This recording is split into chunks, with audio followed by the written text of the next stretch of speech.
Earth is one of the 8 planets that travel the elliptical paths around the Sun. The Sun is the star at the center of this group of planets.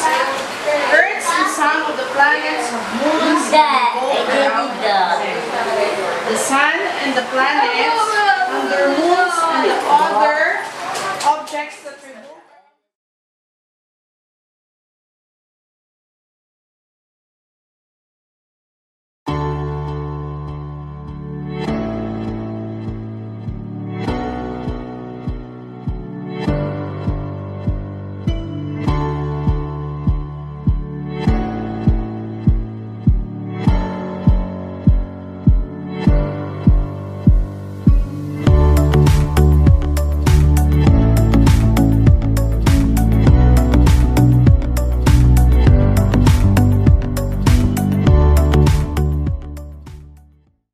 Project Iris is an Internet of Things book reading device.